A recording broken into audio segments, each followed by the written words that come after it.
Welcome to Seniority Authority, the podcast where I track down experts to answer your questions on aging. I'm your host, Kathleen Toomey. Let's get smarter about growing older. Turn up the volume, please. I want to make sure you hear this next interview because the topic likely affects you or someone you know. Hearing loss is an invisible but incredibly pervasive challenge that affects nearly 2/3 of adults 70 plus in the U.S. And what's shocking is that 23 million of those adults are untreated. Yet now we know that hearing loss is not just a benign part of aging. It can increase your risk factor for dementia, isolation, depression, and more. So if we can fix that issue, wouldn't you want to learn more? Welcome to Seniority Authority. I'm your host, Kathleen Toomey. In case you can't tell, I'm pretty passionate about understanding what we can do in our lives to improve our future. And our ability to hear affects so much of our life. My guest today is working to drive change in this area. Shelley Stein is with Access Hears, a Baltimore-based 501c3 nonprofit, founded by leading hearing experts and entrepreneurs at Johns Hopkins University. This social enterprise delivers low-cost, high-quality, over-the-counter listening devices and resources directly to individuals. As client services manager, Shelley works directly on hearing consultation, fitting and support with individuals, as well as building partnerships with healthcare providers. Thanks to our show sponsor, the Riverwoods Group, Northern New England's largest family of nonprofit retirement communities, where active adults find community, purpose, and peace of mind. Visit riverwoodsgroup.org. Now let's hear from today's guest. I'm so glad you can join Seniority Authority today, Shelley. Thanks so much, Kathleen. Pleasure to be here with you. It's great to talk with you. This is an issue near and dear to my heart because I think hearing is the trigger point to so much, either positive or negative, about aging. So to start off, let's just talk about the issue of hearing. Is it an inevitable part of aging? Do most people lose hearing as they age? Yes, hearing loss is part of the aging process. And about 2 of 3 older adults, 70 years and older, as you had mentioned, they experience some type of mild to moderate hearing loss. Some people may experience symptoms as early as their mid-50s. So it's a normal process of aging. Yes, it is. So tell us what your research says about the importance of hearing. In addition to hearing loss, what other health factors are affected by hearing loss? Sure. Well, with untreated hearing loss, there are functional changes that happen when the brain stops receiving sound signals. And it's believed that this cognitive load on the brain may reduce resources that the brain uses for other functions. These are considered negative effects of hearing loss, and they are strongly associated, as you mentioned, with dementia, depression, social isolation, and even risk of falls. The positive news in research, though, is that improving hearing loss can help mitigate these negative effects. As far as research, there's the Lancet, which is a peer-reviewed medical journal. And they say that treating hearing loss is one recommendation to reduce that risk of dementia, and that treating hearing loss was the largest factor that protected participants from cognitive decline, which is quite a significant measure. Yeah. The fact that the Lancet says that if you treat hearing loss, it affects other factors, that's pretty significant. But I seem to experience that there is a stigma around hearing. And I know people that are so resistant to getting their hearing checked, never mind wearing hearing aids. Can you give us some insight as to why people are so resistant to getting their hearing checked? Sure. Yeah, there's definitely a stigma with hearing loss. We believe that it has more to do with older adults just feeling embarrassed about asking people to speak up or repeat what was said. Some may be resistant to hearing checks just out of denial that it's not really happening to them. One of the things that I use to kind of break the ice is just to bring up the fact that when our eyesight is not as good, we get glasses. That's kind of the most obvious way that people know our eyes aren't working well, but that's very accepted in society right now. Because hearing loss occurs progressively over a long period of time, the changes can be really difficult to detect. So the biggest obstacle for many after they realize that they need help is finding the appropriate assistance. Barriers such as cost, mobility, transportation, and even health literacy increase the amount of older adults who are untreated or undertreated. So if someone feels like they have hearing loss, or if you're talking to someone and you feel like they do have hearing loss, how do you confirm that? Can a regular doctor confirm hearing loss, or do you need to go to a specialist like an audiologist? So primary care physicians can definitely play a role in recommending that their patients see a hearing professional to get tested. More and more PCPs are doing or performing hearing screenings in their office, but it is an audiologist who will diagnose the extent of hearing loss. Of course, Access Hears also plays a crucial role in raising awareness directly to older adults, to their family and friends, and then healthcare providers. So if you were suspected that you had hearing loss, you could go get a hearing screening from your PCP. But in order to, apart from Access Hears, if you needed a hearing device, then you would have to go to an audiologist, correct? Yes. The screening is more generalized, and it's the audiologist who would do an audiogram to actually test the extent of hearing loss. Now, let's talk about the work of Access Hears. What sets your work apart? What differentiates Access Hears from going to a traditional audiologist? So we put the needs of older adults first because we're a 501c3 nonprofit. What's unique and disruptive to our current hearing care healthcare model is that we visit our clients in home to conduct the service delivery. We're a resource for older adults with hearing loss, and we really help them navigate their hearing care. The PSAPs, or personal sound amplification products, which we support, are vetted by our team at Johns Hopkins to be of similar sound quality as a gold standard hearing aid, but for a fraction of the cost. So with our accessibility that we go in home and the affordability as far as the cost, that really helps bridge the gap that traditional hearing care overlooks.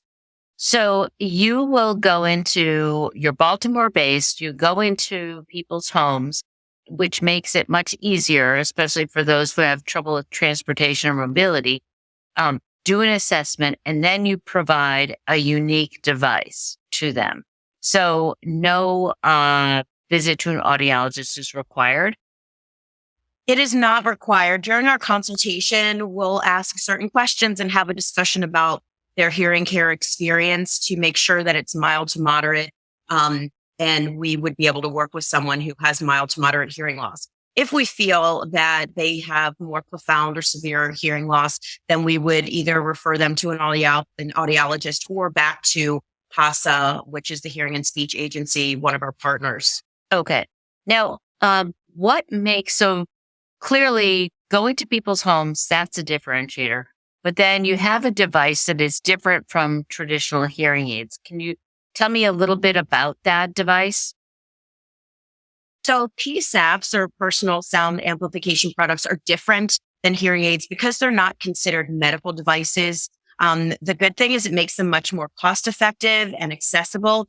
But on the other hand, it makes it difficult for older adults to navigate the hundreds of devices that they can purchase over the counter and really figure out which is best for them. And most importantly, learn how to use them. So we, because our PSAPs have been vetted, they've been tested, the PSAP that we use and that we support has the same capabilities again, but costs about under $500 as opposed to nearly $5,000. Many hearing devices now are between $4,000 and $6,000, some up to $8,000. That's incredible.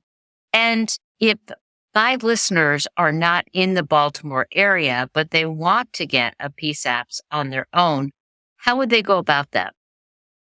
Sure. We've actually implemented a virtual service delivery intervention to help those who either may be isolated due to COVID, mobility, or transportation issues. And then, of course, if they're out of state, so they could certainly reach out to us and we would be able to help them. We would send the device through mail, and then we would set up a virtual appointment with them. So for the listeners, there will be a link to access HEARS and to how you can access this device or receive this device from them. All of those links will be in our show notes. So that's great that you don't have to live in Maryland to acquire this device. What spurred this initial project on behalf of Johns Hopkins? What was the inspiration to create this, and how long has your organization been around? So we were founded in 2014 through the Social Innovation Lab at Johns Hopkins. And really our founders are ENTs. They're otolaryngologists and otologists, and they saw a real need in Baltimore for fixed income, lower income seniors who needed hearing care and were just, the challenges were being overlooked by traditional hearing care. And there was an initial study called Baltimore Hears that took place to help find the appropriate PSAP, which is the sidekick that we're using right now, as well as the super ear. And that's another device that we support. So it really came out of the need that we saw in the community. If you're getting smarter, help us reach more minds. Leave us a rating and review on Apple Podcasts. Tell your friends to follow us on social or subscribe to our newsletter at seniorityauthority.org. Are you getting the attention of other states? Have other parts of the country recognized your work? And are there similar efforts going on in other states? To my knowledge, there are not similar nonprofits that are doing the work that we're doing. Of course, there are a lot of companies that are for profit in the retail industry to sell personal sound amplification products. Because it seems like with more and more people aging and people with limited income and the cost of traditional hearing aids, that this is a real opportunity for people. And if you could increase the hearing ability of such a large portion of the public, that would be a game changer for a lot of folks. Yeah, absolutely. Again, we really want to work to educate individuals that it's not really a benign sense of aging as it was kind of treated in the past, but it's really a necessity and better quality of life will be had with better hearing. Cognitively, memory impairment, that is all affected too. So if we can help kind of mitigate that stigma and again, educate individuals and families, maybe caregivers of their mom, dad, aunt, grandmom, someone who has been kind of fighting that a little bit and to kind of push them over a little bit and give them support to help with their hearing. That's sort of what we do too. We're kind of a liaison with the family to help them. And of course, physicians. Most of the time when physicians kind of give a call to order, an action item for their patient, that patient's much more likely to go forth and kind of be compliant. Yeah, no question about that. So based on your experience working with people, what advice can you give our listeners, uh, what advice can you give our listeners to encourage people to get their hearing checked? What have you found to be the most successful strategies? So I think when people hear how prevalent it is, like pardon the pun, but that there's so many people who are affected by this, and so they're not alone. Then the more I feel if they look around and they'll see people who have hearing devices, again, that helps kind of ease that um, the tension that they may have or the anxiety that they may have, and to just at least take one step and get your hearing checked. And then you can kind of make the decision after that. But it's just really important.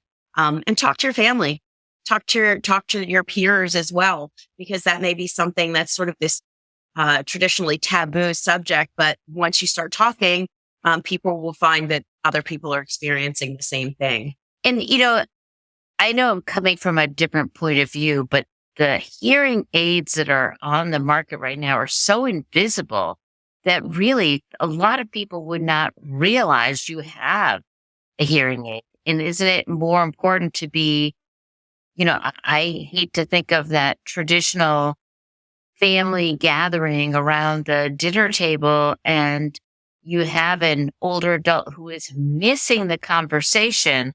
So they are more and more withdrawn just because they can't hear. Whereas if they could hear, they could be more central to that experience. Yes, absolutely. And that's part of the social isolation that our clients say that they experienced prior to using the hearing devices. Whether someone, no matter what their social situation or family, we always want to make sure that they have that engagement. And we don't want to have the either grandchildren or nieces and nephews not talk to that family member anymore simply because they can't hear. Right. And this happens so slowly over time. So absolutely, we can help you find the correct PSAP for you. And one of the things that's really nice, one of the components of the personal sound amplification product that we use is that for people who have low dexterity or may just have tactile issues, it's really conducive that the buttons are kind of stand out a little bit. And so it's easier to use than some of the really tiny hearing aids that would go into your ear. Oh my gosh. Yes. I have helped my dad with his hearing aids for forever. And it is not easy with tremors or other issues to work these hearing aids. So I'm thrilled that someone is doing easy to use. Yeah. It's just true. It's true. And eyesight, and I have poor eyesight naturally. And so I think we've got to get with the program and make things easier to see, easier to manipulate for people who are more experienced in life, as we say. Yes. Well, this is fantastic. I am so thrilled that you were able to come in and talk with us about this hearing device. It really does seem like with this kind of device, better hearing is available to more people at different levels of income, and that barrier is going to help them be healthier, be more engaged in life, and avoid other consequences that hearing loss can bring. Absolutely. And although we focus on low income, fixed income seniors, obviously this device is available to anyone. There are people who just may have a different value and they don't want to spend that money on traditional hearing aids. And we can certainly work with all populations of someone who has mild to moderate hearing loss. Great. And I see that the only hesitation, the only limitation is if you have severe hearing loss, this is not for you, but mild to moderate early on, that's when you do that. That's when you would access one of these devices. Okay. Awesome. All right. So Shelley, you've told us a lot about hearing and a lot about your work. And now we want to hear a little bit more about you. So we're going into our lightning round. Okay. So tell us what your favorite guilty pleasure is. I'd have to say binge watching a great Netflix series. All right. Okay. So tell us what's the last one you binge watched? The last one was Succession. Oh yeah. Yeah. Very addictive. What's your favorite healthy practice? I would say I like to take some downtime each day in the middle of the day just to kind of decompress, relax, or do a quick meditation. Oh, that's excellent. I'm glad you're a good meditator. I am not. What's guaranteed to make you laugh?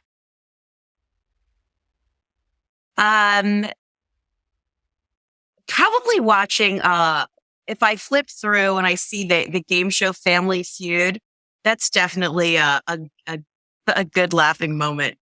All right. I have not watched that. I'll have to check it out. Last book do you love of any genre, any book? So, well, what I'm reading now, that I recently started, it's called The Mindfulness Solution. And it's really good just of kind of being in the moment and being mindful and those kind of practices to work on each day. Excellent. Okay. We'll put a link to the mindfulness solution. That I've not read that. I love this, my favorite part, because I've learned all these books. And last question, what is your favorite escape? Favorite place you'd like to go? Place, I'd say a beach with my toes in the sand, for sure. Well, I can relate to that. That sounds like a wonderful, wonderful, happy place. Well, thank you so much. I really appreciate you coming on the program and sharing this really important, really exciting news with people. I know our listeners are going to be interested, and we'll get a link right out there to folks to learn where they can connect with you and order these devices. Terrific. Thank you, Kathleen. I really appreciate the opportunity to get our resources out. Oh, it's very, very exciting. That's our show for today. If you enjoyed it, please tell your friends about us so we can reach more minds. Give us a rating and review on Apple Podcast and send in your questions on aging. Until next time, enjoy the chance to get smarter about growing older.